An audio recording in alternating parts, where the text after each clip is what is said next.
Well, guys, we are back at it with another One Piece chapter 1186.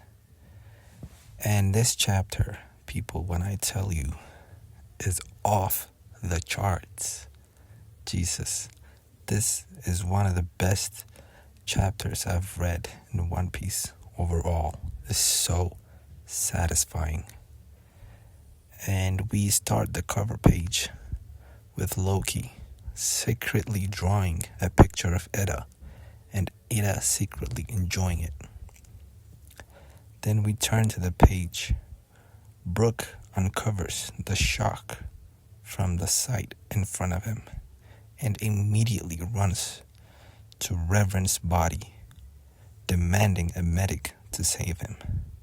Unwilling to accept that he has perished in front of him as he hopelessly begs him to hold on until then. One of the individuals who turned out to be Emu posing Mars closes the doors and admits this was an inconvenient time as Shuri tells Brook that Revan is gone. Brook gets up and draws his sword at the other individual, demanding to know who he is and what he has done to Shuri, as he wholeheartedly believes she would be incapable of such an action due to knowing her from the day she was born. Bro really wiped her diapers. He raised her from childhood, and now she's killing everybody. This is crazy. However, Shuri then tells Brook something that, according herself, she just found out. That she herself is the child of a world noble, and that Revan was not her biological father. Brook refuses to accept this and calls her Revan's rightful heir, but Shuri states there is no proof she is his, and because of that she feels she has wasted 16 years of her life living in ignorance of her heritage.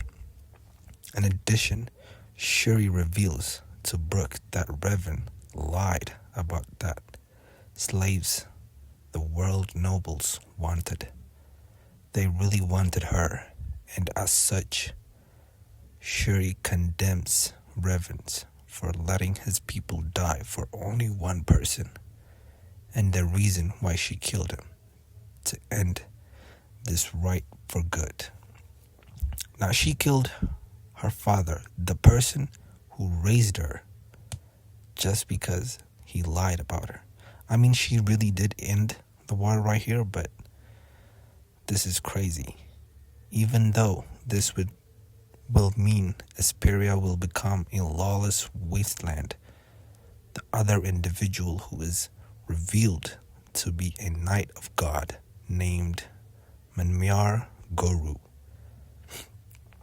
speaks up and says he remembers Brook as Kendall's squire, and when Brook sees Guru's eyes, he sees they are mismatched like Shuri's, revealing him to be her biological father, which causes Brook to fall back in shock.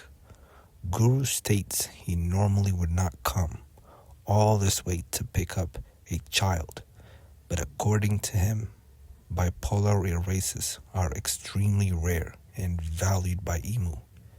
He also begins to say that he himself was unable to awaken something, but perhaps Shuri can, though Emu silences him before he can say anymore.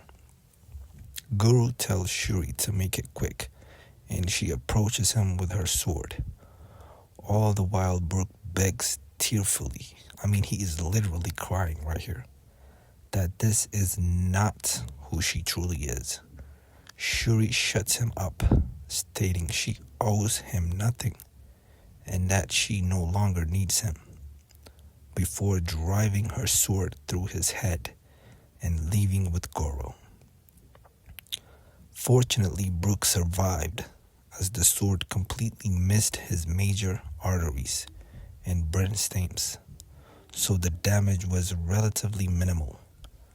Brooke, however, asks his men who found him where Reverend is, and though they were hesitant to tell him, he insisted in knowing the truth, to which they solemnly tell him that they lost and Reverend is dead. They also tell him that they saw Shuri live on a government ship and that several citizens have fled the country. But the image of Reverend's death and Shuri's betrayal left him devastated. His story finished, Brooke tells his crew that back then he did not know devil fruit existed, and he was so horrified by what he saw at that day, he made himself believe it was a hallucination from the shock of it all. He just like, nope, I'm not gonna remember this shit. Fuck it. He really just turned on a switch and nope, I'm not gonna remember this. But after seeing their own allies be transformed into demons, he has begun to reconsider his memories of that day. Such as Brooke asks his crew if it would be okay to put his faith in Gunko becoming a victim in everything, and if they can help him save her. Without hesitation, of course, the crew, everyone agrees to help him and starts brainstorming ways to free Gunko from the ice. But Brooke just takes off before them all. Back with Luffy at the World School, he has finished his feast. Finally, he regained his strength and takes off to rejoin the fight with Loki, who is still struggling against Imu.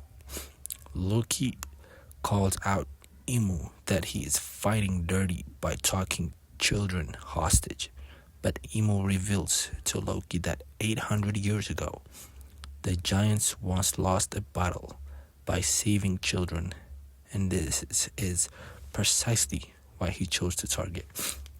Bro's doing this shit over like Uno reversing.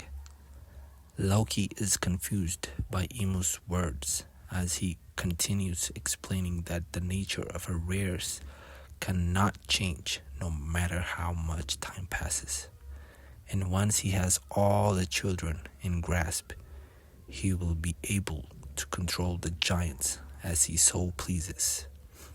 Loki demands to know what Imu is talking about, but out of nowhere, Luffy suddenly arrives and punches the ever-living shit of Imu square in the fucking face, demanding he get the fuck out of Elbaf. Now, this is what I'm talking about. This is what we wanted, not Brooke's backstory. It was supposed to be Usopp's, but no matter. We are back to the fight, and Loki and Luffy are about to jump Imu's ass. I am so excited, and he punched him without any Gear 5. This was base form with just armament hockey. People, this is crazy, and I cannot wait for the next chapter. Jesus. I hope there's not going to be another break, and I'll catch you at the next one, people. Don't forget to subscribe and share your comments, people. I want to know what you think.